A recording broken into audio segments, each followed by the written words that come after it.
What if I told you that Sauron never intended the seven rings of the dwarves to bring power, but only ruin? What looked like a gift turned out to be the key to obsession, greed, and the downfall of entire kingdoms. But the question that still echoes through the dark halls of Khazad-dûm is this: why didn't the plan work exactly as Sauron expected? The answer lies buried deep in Tolkien's lore, where every word carries the weight of millennia of suffering and wisdom. Picture for a moment the calculating mind of Sauron, the necromancer, watching the dwarves at their underground forges. They struck their hammers against iron and mithril with a devotion that bordered on the sacred crafting works of art that could make even the Eldar sigh with admiration. But Sauron saw beyond the beauty. He saw a fundamental weakness, a thirst for wealth that could be twisted, amplified, and transformed into a weapon of destruction. The seven rings were never gifts. They were traps, crafted with the precision of a watchmaker and the malice of one who knew every corner of the dwarven soul. Today we're going to separate books from films and reveal three hidden pieces of evidence that completely reshape our understanding of the seven rings and Sauron's true plan for domination. First, what Tolkien actually wrote in the appendices and secondary texts about the dwarves and their rings, details most casual readers never see. Second, the deliberate way the films silence this crucial aspect of the mythology, reducing a vast web of corruption into a few lines of exposition. And finally, the hidden rule of the lore that explains not only why the dwarves resisted total domination, but why that resistance ironically became part of Sauron's own strategy. In Tolkien's writings, particularly the Silmarillion and the appendices of The Lord of the Rings, Sauron forged the One Ring as the centerpiece of a symphony of domination, orchestrated with surgical precision. The elves received 3 rings, the purest and most beautiful, kept in secret and never directly touched by Sauron's malice. Men received 9, their bearers transformed into eternal wraiths, slaves without will. But the dwarves received 7, and here lies the mystery that Jackson and his team never fully explored. What Tolkien describes about the 7 rings goes far beyond simple corruption. They functioned as psychic amplifiers, catalysts that took the natural traits of dwarves and twisted them to the breaking point. A natural thirst for wealth turned into paranoid obsession. Pride in craftsmanship was corrupted into destructive arrogance. Loyalty to clans was perverted into deadly rivalries that lasted for generations. Each of the 7 rings carried not only the ability to multiply gold and reveal hidden veins of precious metals, but also a subtle curse that grew like an infection in the bearer's soul.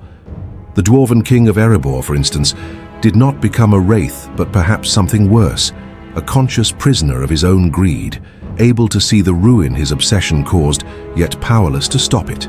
Tolkien writes in the appendices that the dwarves proved tough and hard to tame.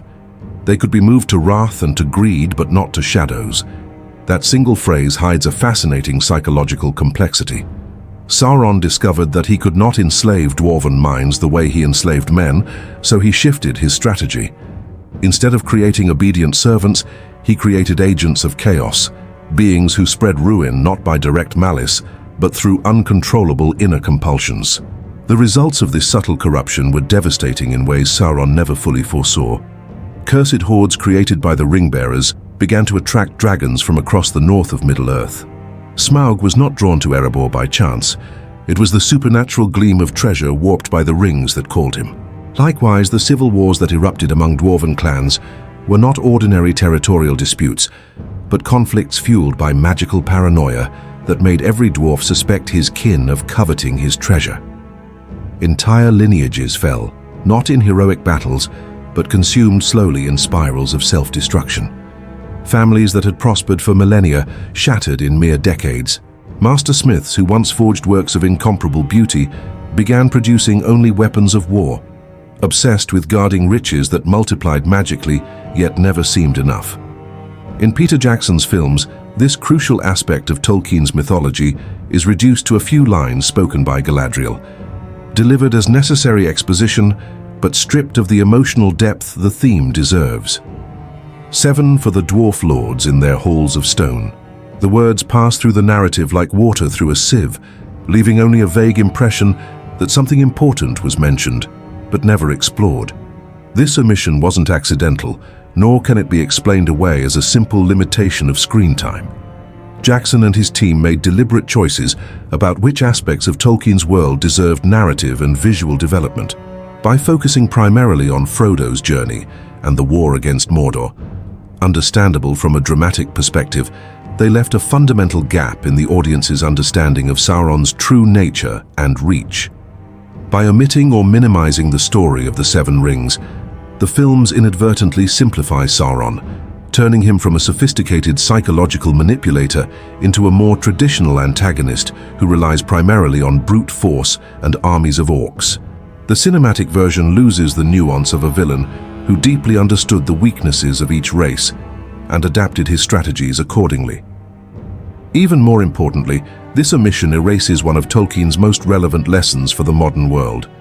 Corruption rarely comes in the form of obvious temptations, but as amplifications of our own natural inclinations. The dwarves were not corrupted because Sauron offered them something alien to their nature, but because he took what they already loved and twisted it into a trap. This simplification has consequences beyond entertainment. It deprives the audience of a more nuanced understanding of how manipulation works both in fiction and in reality. The cinematic version suggests that corruption comes from the outside, easily identifiable as malicious intent. Tolkien's literary version suggests something far more disturbing. Our greatest vulnerability may lie in what we consider our greatest virtues, and here we arrive at the heart of the mystery that few readers of Tolkien fully grasp. Why were the dwarves different? Why did they resist the full transformation into wraiths that consumed men? The answer lies in the very origin of the dwarves, a story Tolkien tells in the Silmarillion, but that is rarely connected to the question of the rings. The dwarves were created by Ole, the Vala known as the Smith, the lord of the substances of the earth.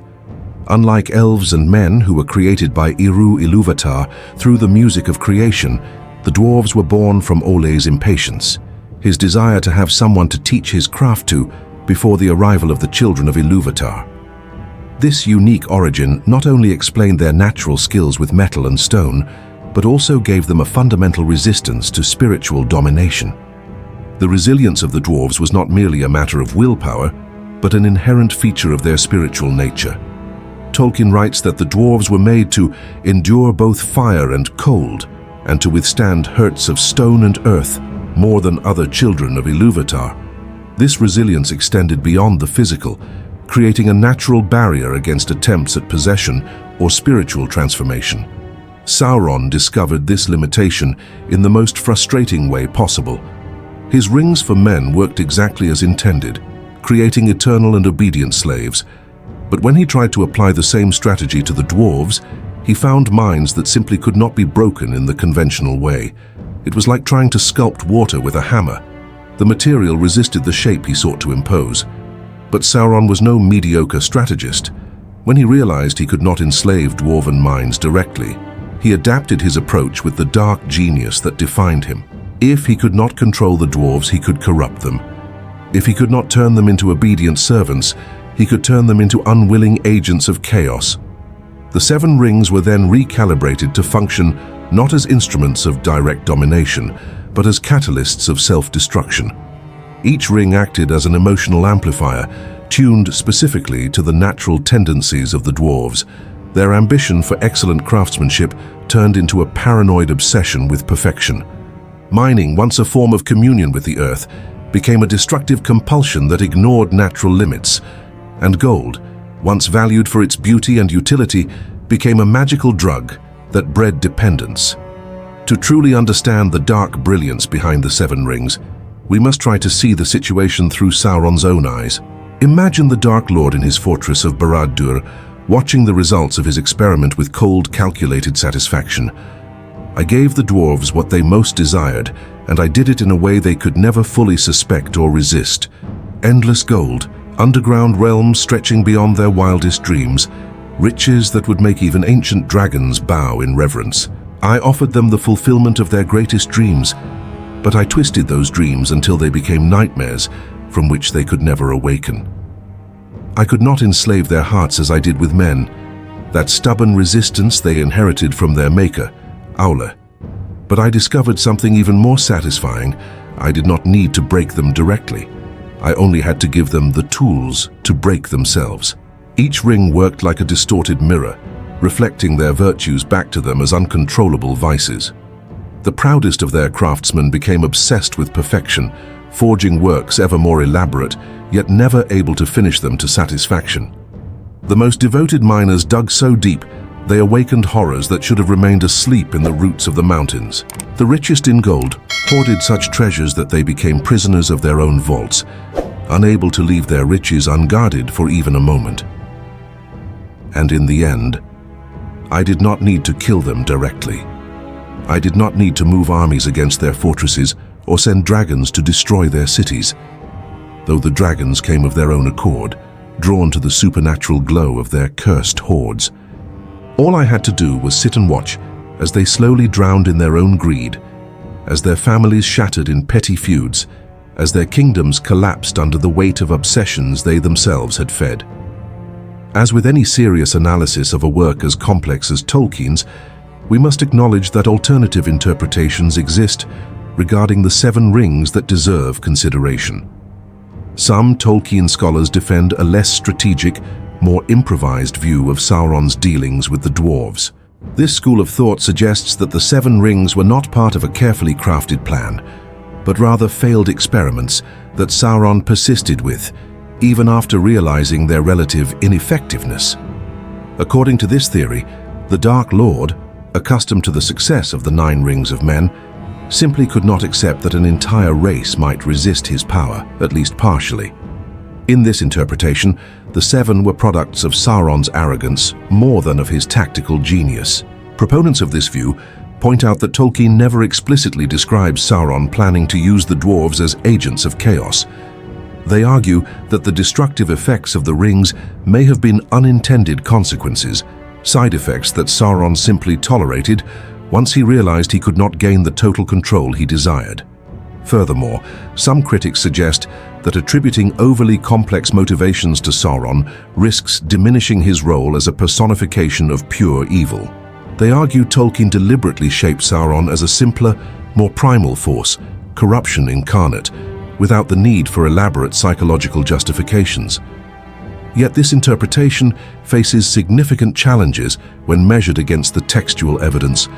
Tolkien repeatedly describes the devastating effects of the Dwarven rings in ways that strongly suggest deliberate and predictable consequences. The attraction of dragons to cursed hordes, the civil wars between Dwarven clans, and the fall of entire lineages follow patterns far too consistent to be dismissed as accidents.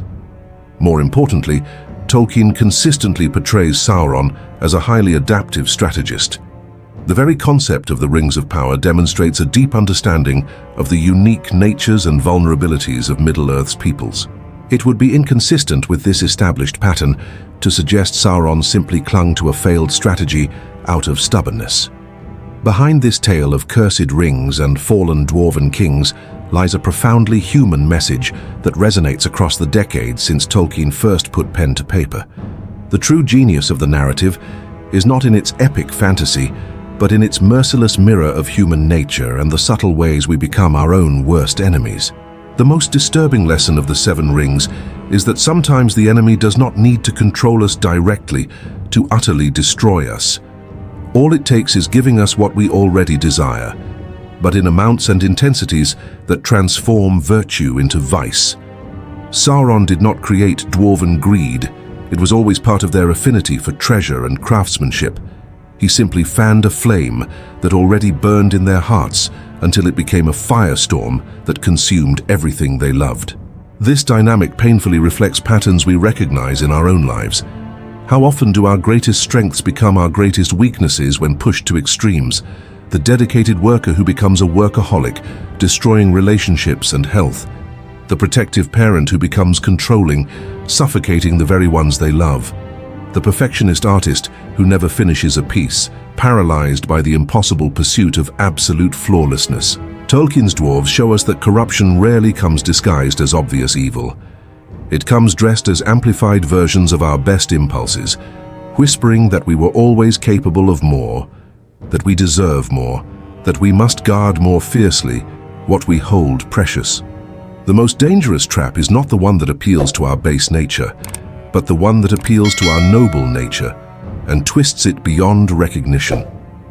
In the end, the true brilliance of Sauron's plan with the Seven Rings was not in creating more spectral servants for his army.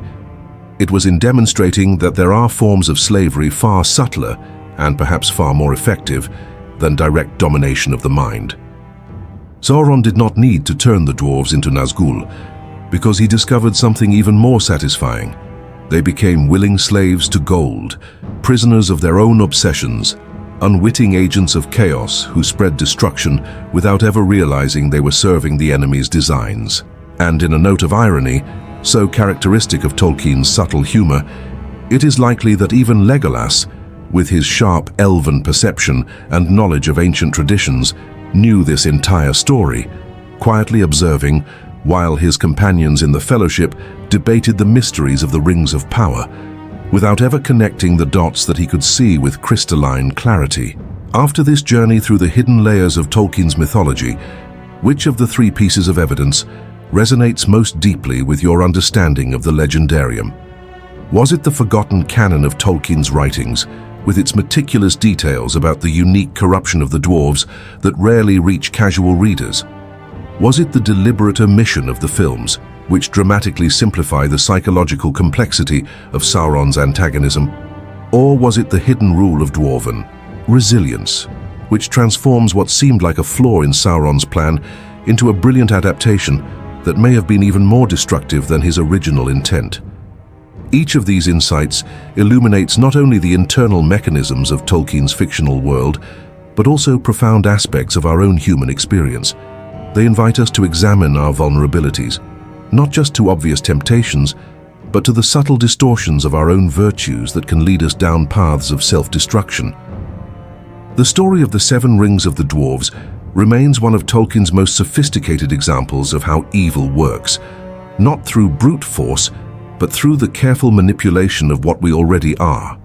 It is a lesson in vigilance, not only against external enemies, but against the ways in which our greatest strengths can be twisted into our greatest weaknesses when we lose balance and moderation. And in the next chapter of this exploration of Tolkien's lore, we will dive even deeper into the cursed oath of Feanor and discover why even Morgoth, the first Dark Lord, came to fear the words spoken in Tirion under the light of the two trees.